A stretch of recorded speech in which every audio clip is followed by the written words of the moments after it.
Hey guys, welcome. This is Gaming Retro, and today I want to talk about an upcoming game by Half Decent Games. It's actually just one guy, so it's a really kind of small, intimate operation.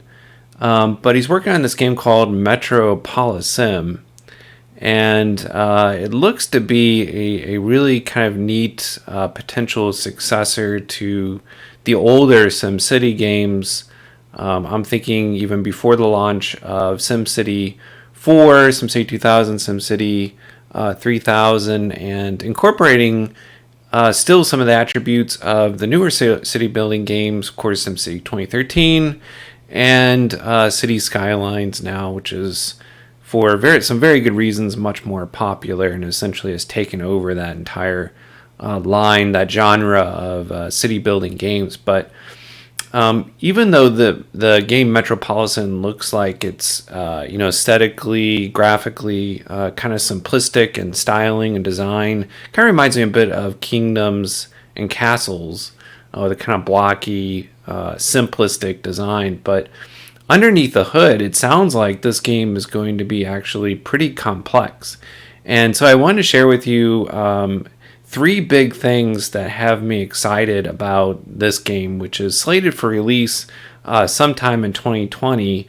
So the first thing is the fact that the game is going to be very large in scale. I think the developer is planning right now to place a rather high maximum on the number of actually simulated citizens in this game to be something like 10 million, which is, if you played City Skylines, you might get to 100,000 or a little more than that. And the game really bogs down. It doesn't seem to be all that well optimized beyond a certain point. So the fact that maybe we'll get, let's say optimistically, 1 million or more people simulated individually, as in the way that 2013 tried to do it, with Glassbox, and then City Skylines has done it better.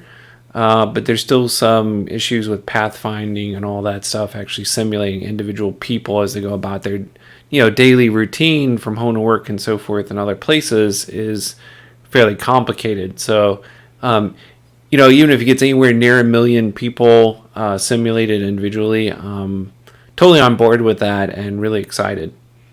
Another thing that goes along with that, and just the pure number of people, is the size of the maps. So apparently these map sizes are going to be very large. And even though City Skylines has, the maximum of that 81 tiles, so it's actually several kilometers or several miles on either side, it's still fairly limited in terms of how much you can actually build in that space. And if you remember SimCity 4, you had this region where there were many different tiles and you can play them essentially individually. You would go in, you'd play one, you'd save it, and then you'd go out to the region view, and then you go to another city-sized, maybe a few kilometer size area, and you can just kind of move around that way. I'd like to see that basically rebooted. Not the way SimCity 2013 did it, because there the tiles are not contiguous. You don't have them right next to one another, but the way that SimCity 4 did it, where their tiles are right next to each other. But I like the fact in SimCity 4, you can essentially build as big of a region as you want. There really was no absolute limit on it. And I'd like to see that again in this new city building game, or something similar where, you can just build as much as you want and there's no preset limit on that. So now, looking at the game here, I can tell that the developer is thinking in terms of scale and architecture, and even though it has this kind of playful, blocky kind of aesthetic to the graphics, I can still tell that he's trying to make it fairly realistic looking. Again, in terms of the relative scale of the buildings and so forth, and this is something that I just didn't think City Skylines did all that well. The scale isn't great. Your largest buildings, they're way too small. You can only, build them a few tiles wide, and they just kind of look unrealistic. They're way too thin. They don't spread out enough. So that is hugely limiting, and I'm hoping that this game will get away from that and have proper scaling where the footprint of a single family house isn't the same as the footprint of a skyscraper, right? And those should be quite different. And I think it's actually that lack of sense of scale that kind of takes me on a City Skylines. Another issue I have with Skylines is that the architectural style is just very kind of generic. I don't even know how to describe the architectural style. I mean, I know you can apply all kinds of mods and everything, but I mean, honestly, I don't feel like I have so much time that I can just go, modding the game for hours and hours until I get exactly the way I want, as some have done, and that's great. But I think most players are more like myself, and they kind of want, varied architectural styles, more realistic architecture right out of the box. And hopefully this Metropolisim will do that, even though, yes, the overall aesthetics and style of the game might be a little more, well, I don't know if I wouldn't describe it as cartoonish, but a little more simplistic. But I'm hoping that the underlying style is realistic, and that there might be actually some different architectural styles, like SimCity 4 had, 4 different eras in architectural style from the 19th century up until modern day. So that would be kind of neat to implement something like that. All right, the second big thing is the fact that there will be a medium density zone. So for especially for residential and commercial, it's one of the things that City Skylines lacks is that middle density gradient in the zoning. And of course, in real life, you don't just have really low density and extremely high density. You've got a whole lot of sort of medium density in between. And it sounds like there will be at least 4 levels of residential density, which is really exciting. You didn't even have that, in the older games with like SimCity 4 only had 3 categories. So 4 categories would be really amazing, and certainly a whole lot better than 2.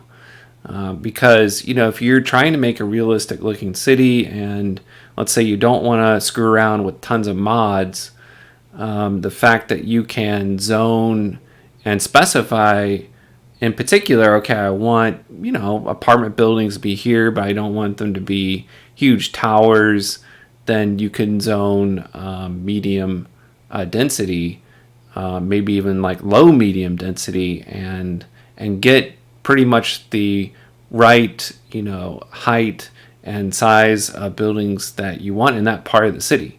And in doing that, you can shape the city that you want. You can sculpt it the way you want, much more finely, and get a more realistic looking city. So that's quite exciting as well.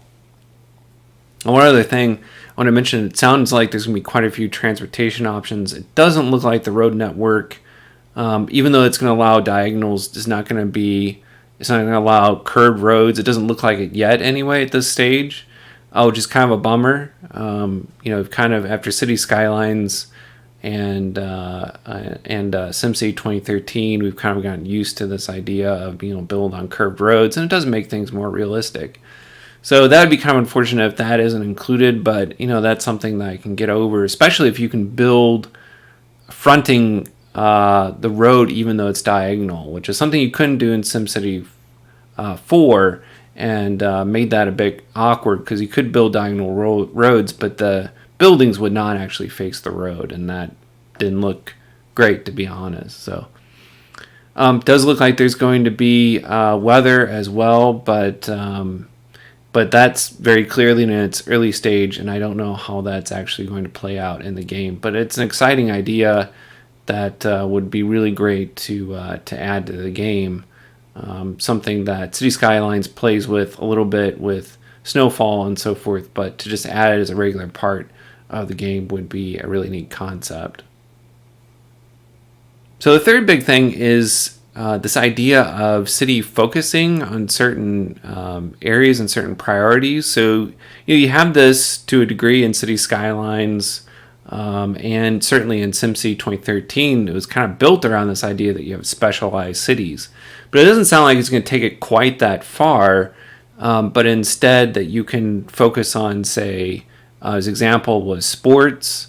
And if you wanted to bring a major league sports team to your city, then you'd want to kind of start early and invest in, high school teams, minor league teams, and things like that. So you kind of have to have this idea ahead of time and decide where you want to spend your money and what your priorities are. And that will, down the road, lead to certain outcomes for your city. And to some degree, it sounds like some specialization, though. Perhaps not to the same degree as in 2013, but I think it's a neat idea, and I'm excited to see how that will actually unfold. There are a couple things that I have some concerns about at this stage. One is very clearly a feature of the game, and that is the idea that you have to replace civic buildings essentially as they get old. And this is not a big deal. I mean, it's more realistic that way. That is, buildings age, they become more expensive, and at some point, you probably have to decide whether you want to just destroy that building and start over, or keep paying more and more in terms of maintenance to keep it up. There was essentially this feature in SimCity 4.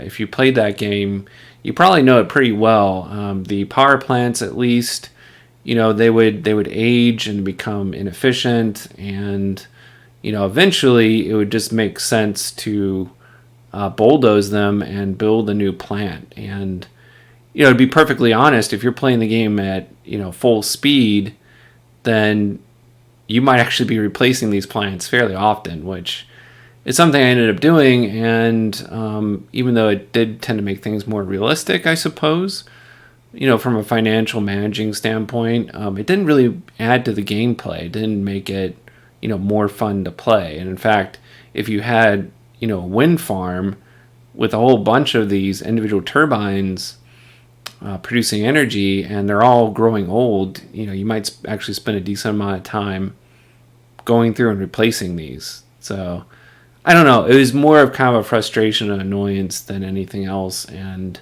not hugely looking forward to that feature in the game. But I can see why it's added, and I can see why some people might appreciate that functionality. And another thing is, and this may turn out to be a complete non-issue since it isn't basically pre-alpha stage right now, is the fact that in no screenshots or video of the game so far has there been any indication that there's going to be terrain or an ability to modify the terrain like you can with almost every other city builder, all the way back to I believe SimCity 2000 really kind of introduced it in 1993, and it's been with city building games since then. In fact, I think SimCity 4 probably did it best, and in terms of sort of ease of use and just overall playability, it's just kind of fun to use the modification tools in SimCity 4, and it's really quite easy to use as well. I say easier than City Skylines. So again, it might be added to the game, maybe hasn't quite gotten there yet, but I don't know. I think it would be kind of disappointing if terrain isn't part of the game. So there you have it, folks. Overall, I think this is looking to be a really nice game, a good sequel perhaps to SimCity 3000, SimCity 4. It certainly looks a lot like SimCity 3000, actually, is something I was thinking about. But because it has a number, it's going to have a number of features and that City Skylines doesn't have, and looks quite a bit different, and there's going to be some advantages and disadvantages between this game and City Skylines. I think that there's going to be plenty of room for both kinds of games in the city building genre. And I'm kind of excited to see how this game will turn out, and hopefully how it will continue to evolve over time. I've been playing city building games since SimCity came out in 1989, so it's been really neat seeing them evolve over time. And it's really sad kind of seeing Max is closed and SimCity come to an end, probably. But it's really kind of neat and encouraging to see, all of these other developers come out and continue to kind of pass the torch forward and come up with all kinds of innovative ways to make and play these sandbox games. So thank you very much for listening in here, and I will come back out with updates as soon as I hear more about this, and hopefully get my hands actually on another pre-alpha copy of this game.